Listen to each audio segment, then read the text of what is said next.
paragraph.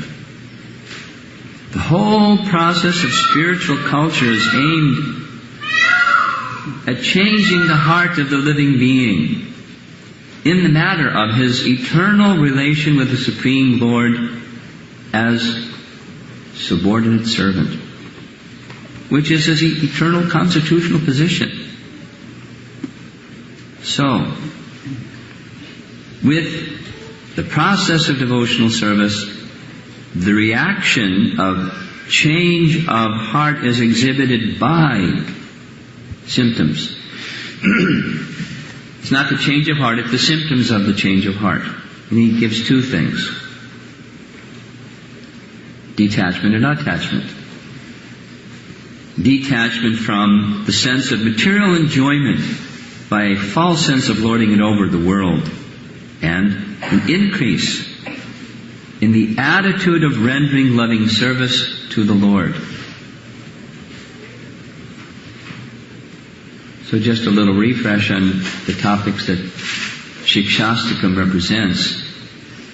According to Bhaktivinoda Thakur, this humility, trinnadapi sunechena, the humility that's lower, feeling oneself lower than a piece of straw on the street.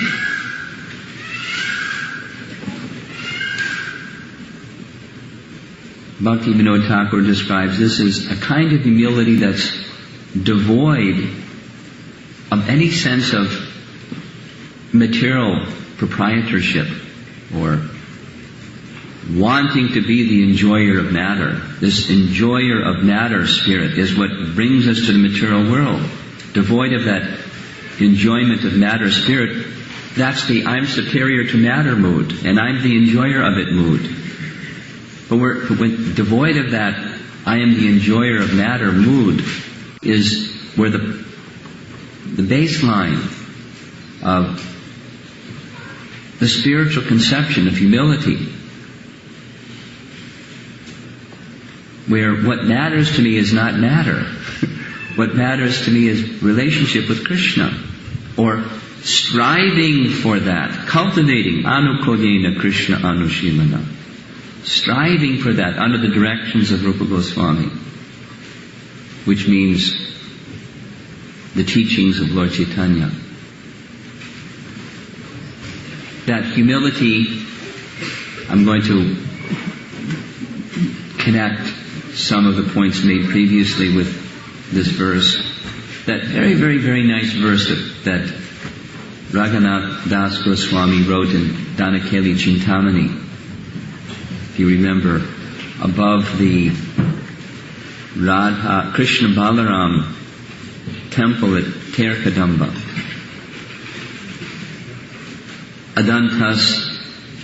Adadanas Tranam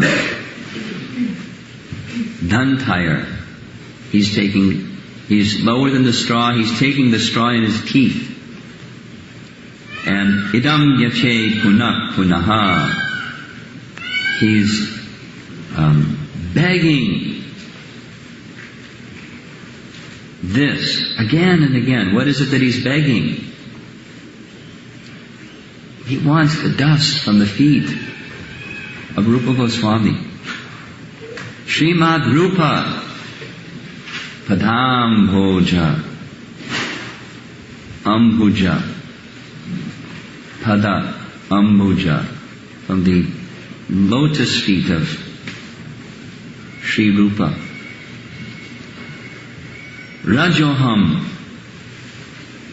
Sham Bhave Bhave, birth after birth after birth after birth, non-stop. This is the prayer of Raghunath Das Goswami. I'll mention it again. He's our Prayojana Guru. He's as high as you can go. Sambandha, Abhideya, Prayojana Guru. And he wants the dust of the lotus feet of Rupa Goswami.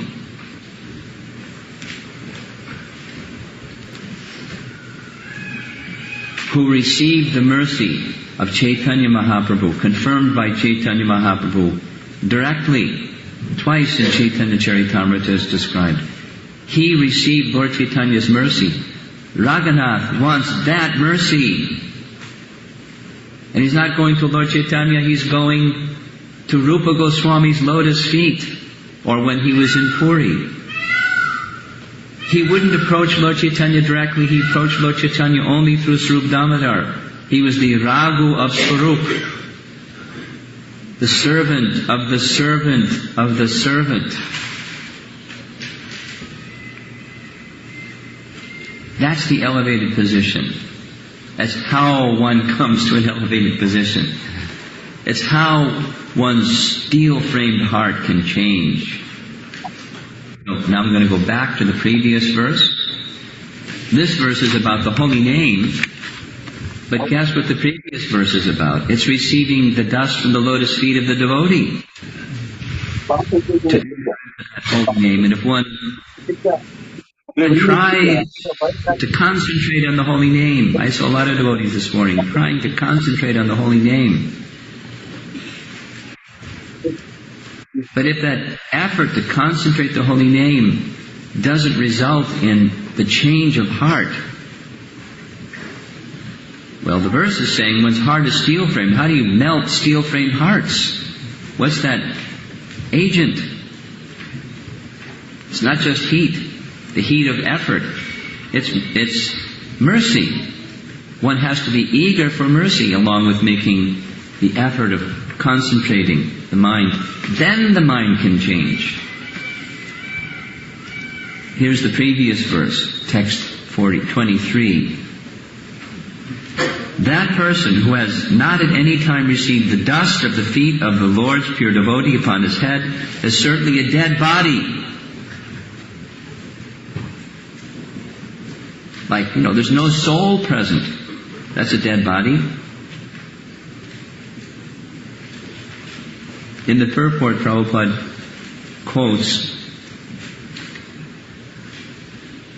King Rahugana, who, you know the story from the 5th canto. King Rahugana, big puffy-waffy king, he's being carried in a palanquin. Check it out. 4 palanquin carriers. I got this nice canopy and woo, I'm the king. Cool. And one of those palanquin carriers is making the bumpy ride. Hey, down there, you know what's good for you? You carry this palanquin properly, or you'll lose your life. Straighten up. And Jad Bharat spoke on such a high platform. The king got down off the palanquin, paid his obeisances at the feet of the palanquin carrier, and said, "How did this happen?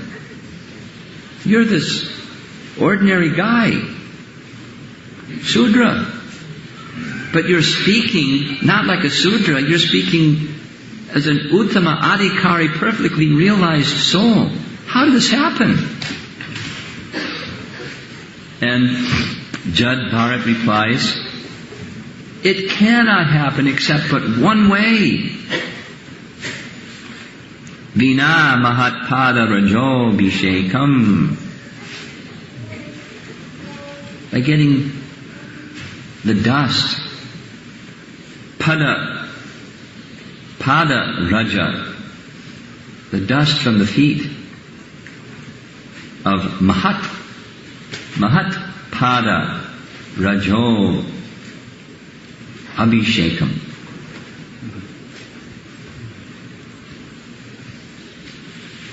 So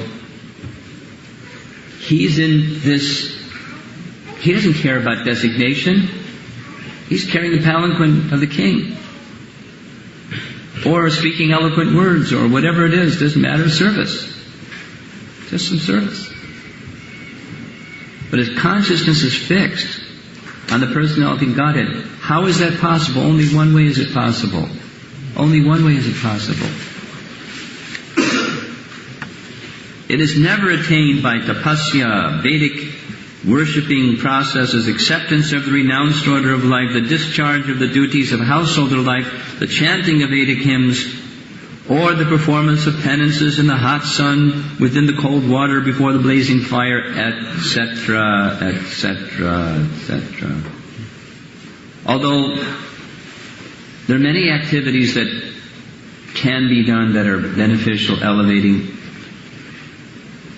but it's the mercy of the Mahat, the great soul. Then one can, now back to this morning's verse, go into this more mature stage of Vishnu worship, where there's a change of heart. The steel-framed heart changes.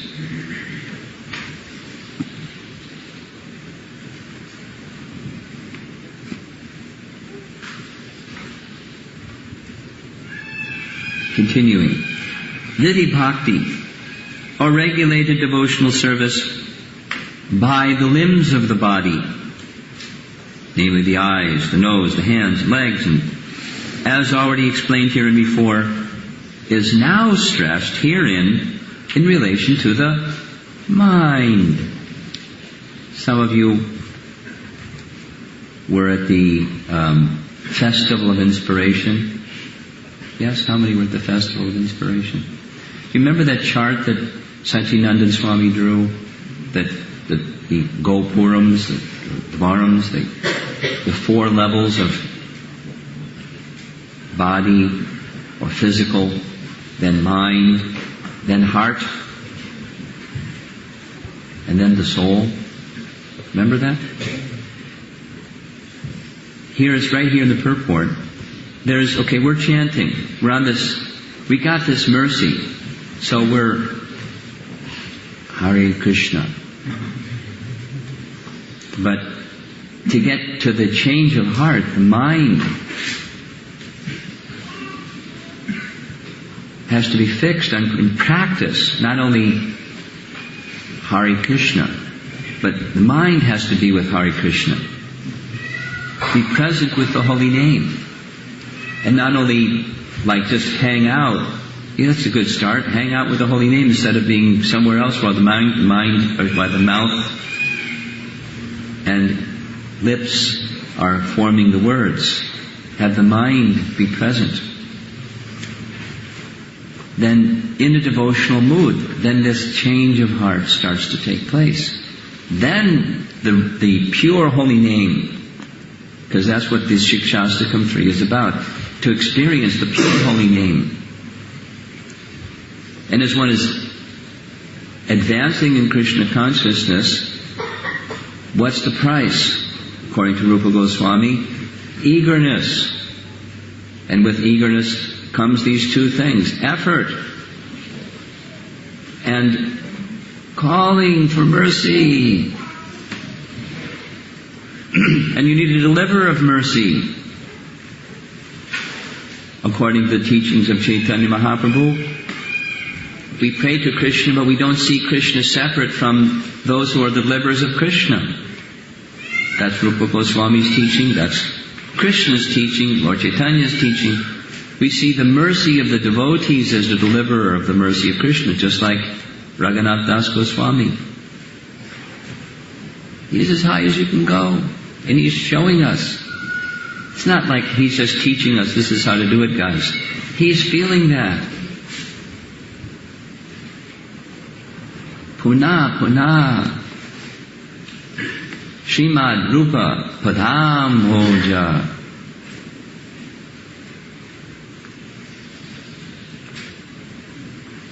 Bhave, bhave, lifetime after lifetime.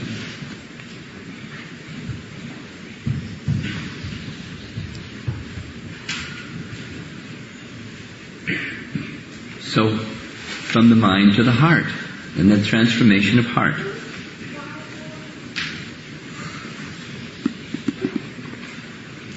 It is expected, by all means, that by discharging regulated devotional service, Vaidhi, Sadhana Bhakti, one must manifest the change of heart. This is very, not to get, there's some esoteric sides to this. And our process, confirmed by Bhaktisiddhanta Saraswati Thakur, we don't go somewhere to get bhava. It's right within the process of Vaidhi Sadhana Bhakti, when properly performed, when we get the mercy of the pure devotee. And how do we get that mercy? Prabhupada is going to explain, I'll say it succinctly. I'll read it.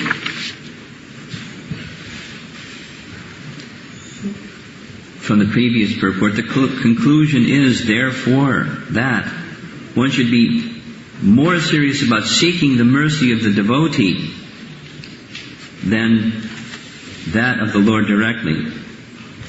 And by one's doing so, by the goodwill of that devotee, the natural attraction for the service of the Lord will be revived.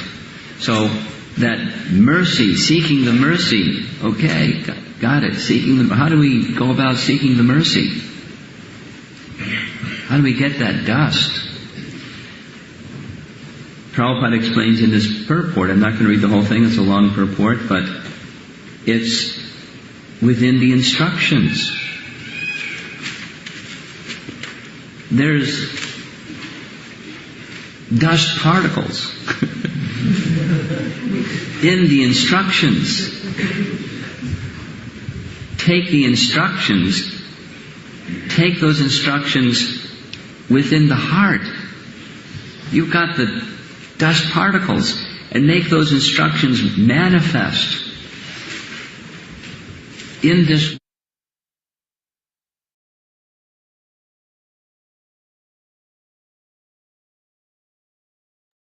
Hare Krishna. We'll pause 6:50 here. We'll pause.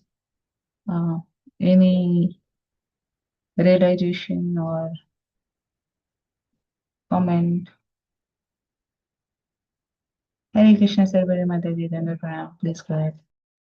Hare Krishna Mataji. I like the sentence that they are dust particles in these instructions. So that was very nice to end today's day.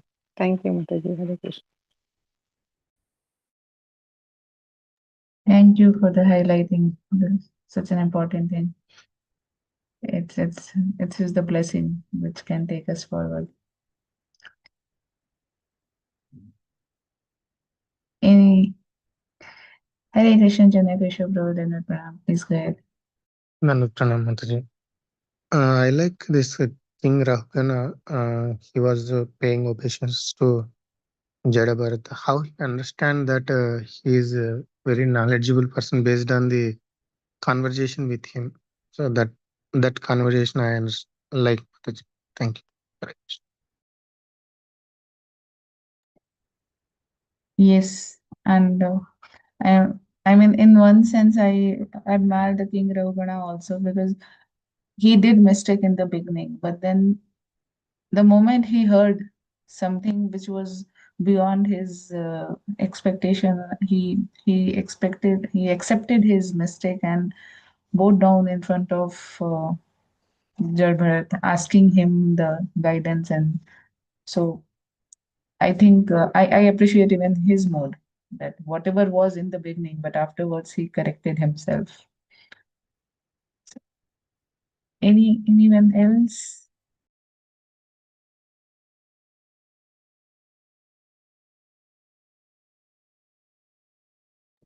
Hare Krishna Mataji. This Hare Krishna Mataji, Dandavat Pranam. I like the very wonderful way in which Maharaj has highlighted the things in the purport, and he has connected that if we want to change, we all of us are, I will not say all of us, maybe I will say for myself. Yes, I am very concerned that I'm not progressing much. My heart is still steel framed. I'm not, rather I'm stagnant or going down, or I do not know. because Prabhupada says there is no stagnancy even. Either you are going up or going down in the spiritual life. So I do introspection and I find it very difficult why I am not changing to the extent that I should have in all these years. Now that steel-framed heart, which is the greatest problem, Maharaj is giving the very nice solution to it through the acharyas like Raghunath Das Goswami and his object that devotion to the devotees of Chaitanya Mahaprabhu. Dasa Dasa Anudasa, how much he was exemplifying that humility. And that is the way to get the mercy of the Vaishnavas. And that is the way to change our steel frame heart. So the whole connection to the getting the dust particles from. So when we get instructions, we don't see the dust particles of mercy in it. We, at least, it is difficult for me to perceive, and so I don't take the senior Vaishnava's instructions seriously, or I simply think, okay, why should I'm comfortable as I am, so why should I extend myself? So, but then I'm rejecting the particles of mercy which is coming through those instructions. So it was very revealing to me. So where I'm going wrong. So this was a very great verse and a very great lecture. I hope I will change myself, Mother. Thank you. Thank you, Mataji. And I will appreciate you also that you are realizing your mistake. I am not even in that position. Bless us also so that we can at least realize our mistakes. Anyone else? Harisham Prabhu, would you like to share anything? Or Pranadat Prabhu?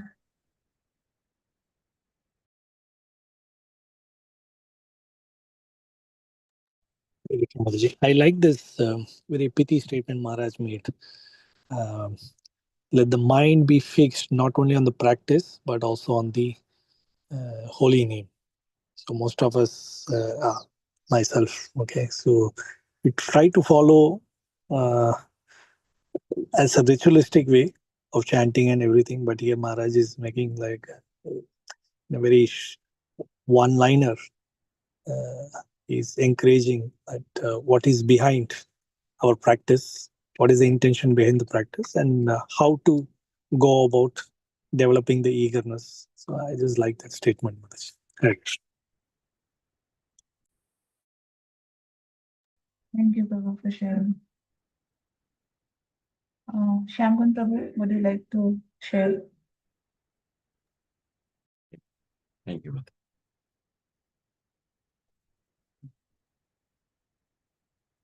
Very similar to what Kumarika Mataji said. This lecture, Maharaj is connecting something very, for those who have been practicing or being conversant with bhakti from the teachings of Sri Chaitanya Mahaprabhu.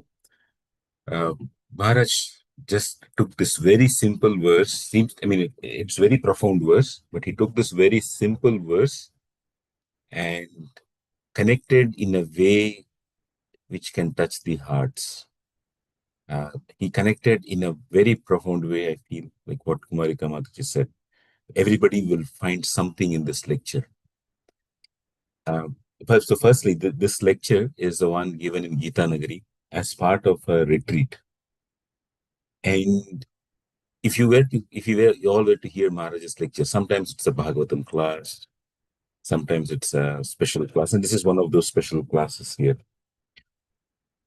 And as he was speaking, as Maharaj was speaking, he put extra effort in his voice and did the modulation. Modulation is one part, but it was coming out more from him to give something to this audience. because he had envisioned this whole series of lectures, and in this place of Gita Nagari, he wanted to promote Srila Prabhupada's place of pilgrimage that he had established.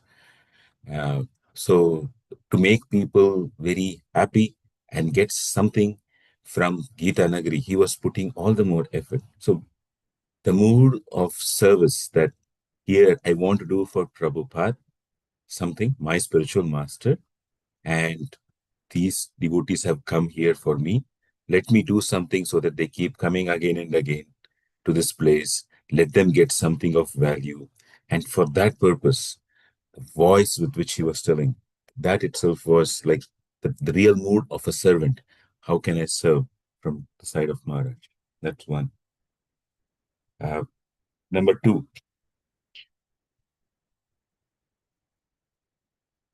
in the beginning of this class today, Maharaj gave a definition of humility which seems apparent, but I couldn't get it. I mean, all along, and it makes so much sense now. His Maharaj said that humility, an aspect of humility, or he just said humility, is devoid of the spirit of enjoying matter. Because the moment we come to the stage where I try to enjoy something, I like to eat something, I like to see something, etc. It comes to the stage first and foremost that I deserve to enjoy. I have earned so much money, I can spend this money and get what I want. Or I have put so much effort on somebody and that person has to do what I want. It's that the true humility is thinking oneself that I am a servant of Krishna, and that manifests at our stage in the propensity of being devoid of the mood of being enjoying matter, things around us. That's something that I like. That I like it because as we all are in the path of trying to get the fullness of the holy name, unless and until we come to the stage of true humility, we cannot receive the holy name. We cannot receive the instructions. And therefore, we need to come out of the spirit of the devoid of enjoyment of matter. And in and of itself, it's a very tough thing. How to come out of enjoy the phase of enjoying things in this world. They look so attractive. And it looks so attractive that even an old person, even if for an old person, when the senses don't allow anymore, the body cannot digest good food, etc. Sometimes there's still that urge is there to enjoy certain things, but the body cannot do it. So it's important to know how do we come to that stage, and that we see in the activities of the Vaishnavas, great Vaishnavas, like the disciples of Srila Prabhupada, very great disciples of Srila Prabhupada. Many of us have observed that by their focus on wanting to please their guru, their consciousness is not focused on anything else. So the desire to enjoy matter doesn't come because there's a bigger purpose in life. That's one. And that bigger purpose is there in their life because they all have embodied what Maharaj was telling today about Raghunath Das Goswami, the Acharya, based on Raghunath Das Goswami's life. Maharaj was saying Raghunath Das Goswami wanted the dust from the lotus feet of Swarup Damodar Goswami and also of Rupa Goswami. Although Chaitanya Mahaprabhu was right in front. So Maharaj mentioned that one has to receive the dust, or one has to receive the instructions, or one has to receive a service from these great devotees. One has to, like what we discussed the other day, when a person walks, the dust falls on the feet of those behind, which means we have to follow in the footsteps of these great devotees. It is then that we receive the dust from them. So that endeavor to assist these great devotees has to be there. And the next is that eagerness for mercy. I need it. And Maharaj said that eagerness or laulyam has two components. One is the effort, and the second is the calling for mercy. Quite often, I find myself putting that effort, but calling for mercy, that dependence on the devotees, is something that's a long way to go. Because Maharaj very clearly mentioned the deliverer of mercy are these devotees. And it is when this calling for mercy happens, then the effort that we put in focusing the mind on Krishna, that is the effort is where we put the mind, but the mind comes into picture. But when that effort is coupled with, why am I doing it? Because for the devotees, the heart, the factor of the heart or the emotions kicks in. That is one part of it that gets kicked in. Calling for mercy, another part gets kicked in. And the more we exercise the heart, the softening of the heart happens. That's what Maharaj had said, and I like it. When we speak about the softening of the heart, um, what's an obstacle for the softening of the heart? In this verse, in the commentary or the purport of this verse, Srila Prabhupada mentions it's the offenses. Commonly, when we think of offenses, we normally think of interpersonal relationship-based offenses to most extent. That there is a nice devotee and I have not bothered about the devotee, and therefore I might have committed an offense. That's one. But that's just one category of offense.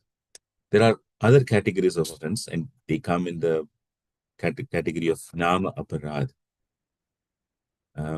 One big category here, which is basically to not have faith in the holy name. And it is in the scriptures, at some point in time, we all might come to Srimad Bhagavatam, where we can hear the pastime of King Nriga. But King Nriga,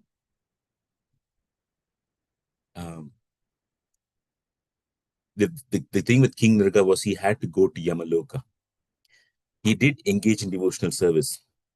He did not commit the offense of thinking that the glory of the holy name is imaginary, and yet he had to go to Yamaloka. Why? Because it is said that, some of us have gone through the pastime of Ajamal, and in that section, Yamaraj had said that, "Oh, my dear servants, please bring to me only those sinful persons who do not use their tongue to chant the holy name and qualities of Krishna, whose hearts do not remember the lotus feet of Krishna even once, whose heads do not bow down even once before Krishna." So you see, what Shaunaka said is coming again. What Shaunaka said in the previous verse is coming, the same thing is being repeated again in the pastime of Ajamal. Yamaraj says the same thing. So Yamaraj said, "Send me those who do not perform their duties towards Vishnu." So why King Nriga, he had to go to Yamaloka because even though he performed devotional service, he set aside devotional service for some time and engaged in charity. So he thought that charity is more important than the chanting of the holy name and direct devotional service. And that's a problem. That's an offense to the holy name. An offense meaning that we are not seeing something at its true value. That's one point here. So that's one big thing here. And we do also see, or we all may have heard of many examples from scripture of similar such examples. Like the other example is somebody who says, I am the Supreme Lord, or I am the absolute truth, or I am Brahman. That same soul which is in me, which is also in you, we are all Brahman. Even that actually deprecates the value of the holy name, and therefore the heart becomes hard. Because all of this makes us feel that I do not have dependence on Krishna. There is something in me that I can manage by myself. And that's why it's we hear examples that a sinner who even once just cleaned the temple of the Lord, he attained the abode of the Lord because that person recognized, hey, I'm doing something wrong, but let me do at least something worthwhile. So a sincere, repentant person has more opportunities for softness of heart than a person who goes about spirituality with a mood of conquering something in this world. Um, so that's one thing with respect to the holy name. How the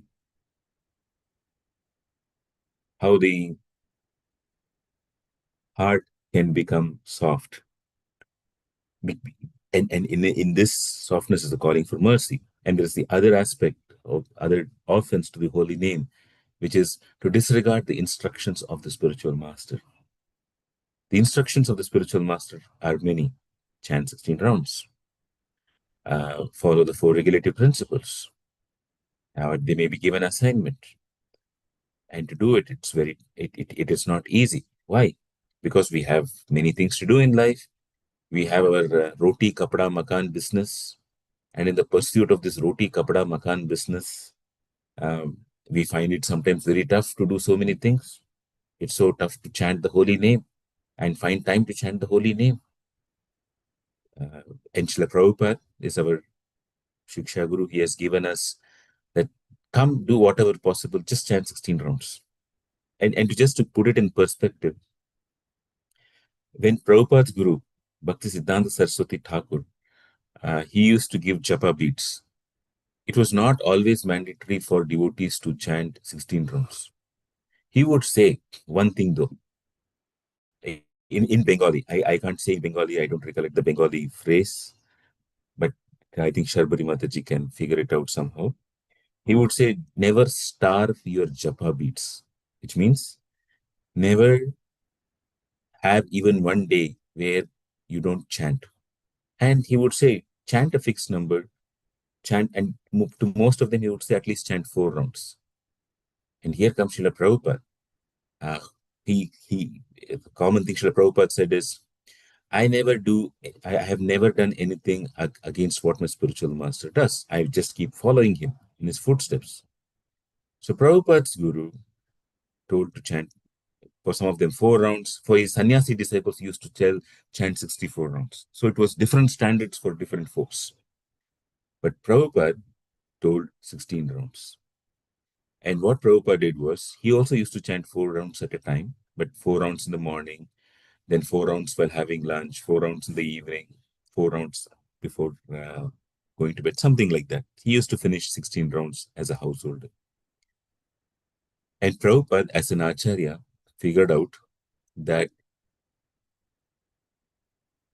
when there is this big rock or boulder that one has to carry of chanting 16 rounds, it means one has to design one's life completely around it, because it takes an hour and 45 minutes. Most people think there are 24 hours in a day. I can manage it. And especially those who struggle with chanting, they have this false conception that I have 24 hours in a day and I can chant somehow or the other.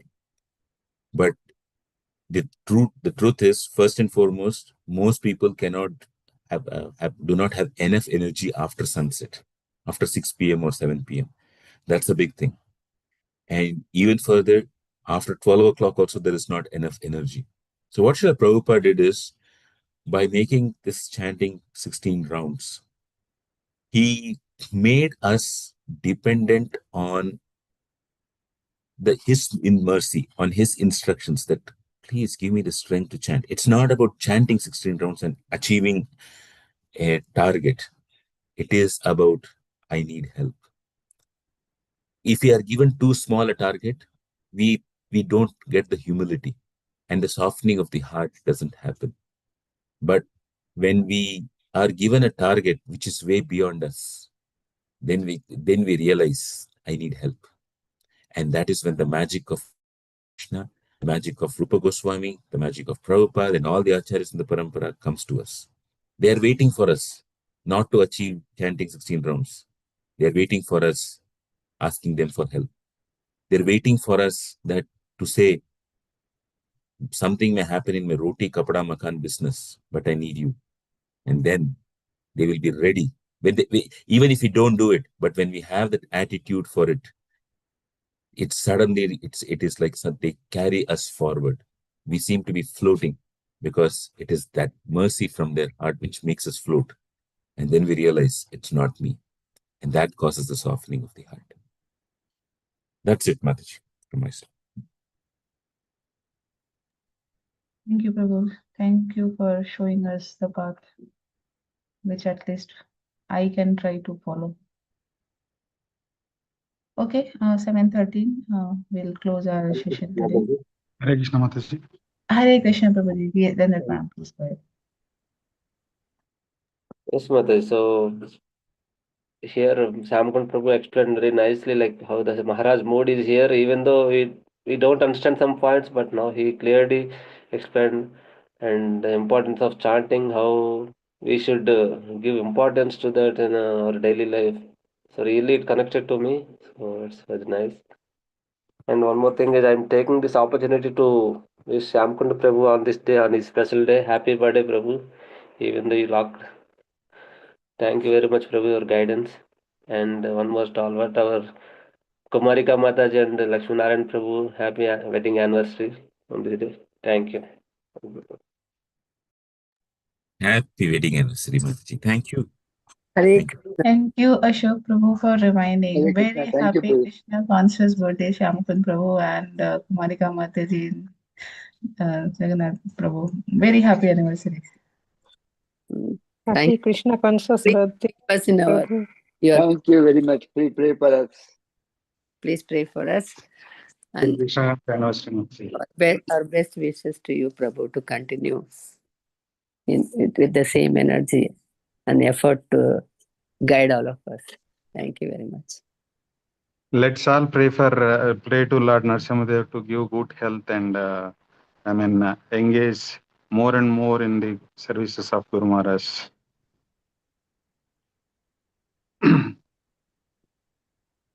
Thank you. Thank you. Hare Yes. Krishna, Hare Krishna, Krishna Krishna Krishna, Krishna Hare Hare, Krishna Hare Hare Hare Rama, Hare Rama Rama Rama, Rama Rama, Hare, Hare. Thank you, bro. Happy Krishna Happy birthday, Krishna Prabhu. conscious birthday, Thank Prabhu. you. Thank you very much. Happy anniversary, Kumarika Happy Mataji anniversary. and Happy Krishna conscious anniversary to Kumarika Mataji and Lakshminarayan Prabhu. Hare Krishna.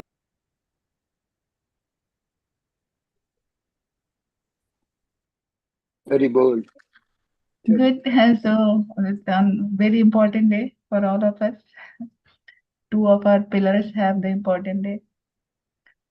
We'll Thank you. meet again tomorrow. Hare Krishna. Hare Krishna. Hare Krishna. Happy Krishna conscious birthday, Prabhuji. Thank you, Gita. Hare Krishna.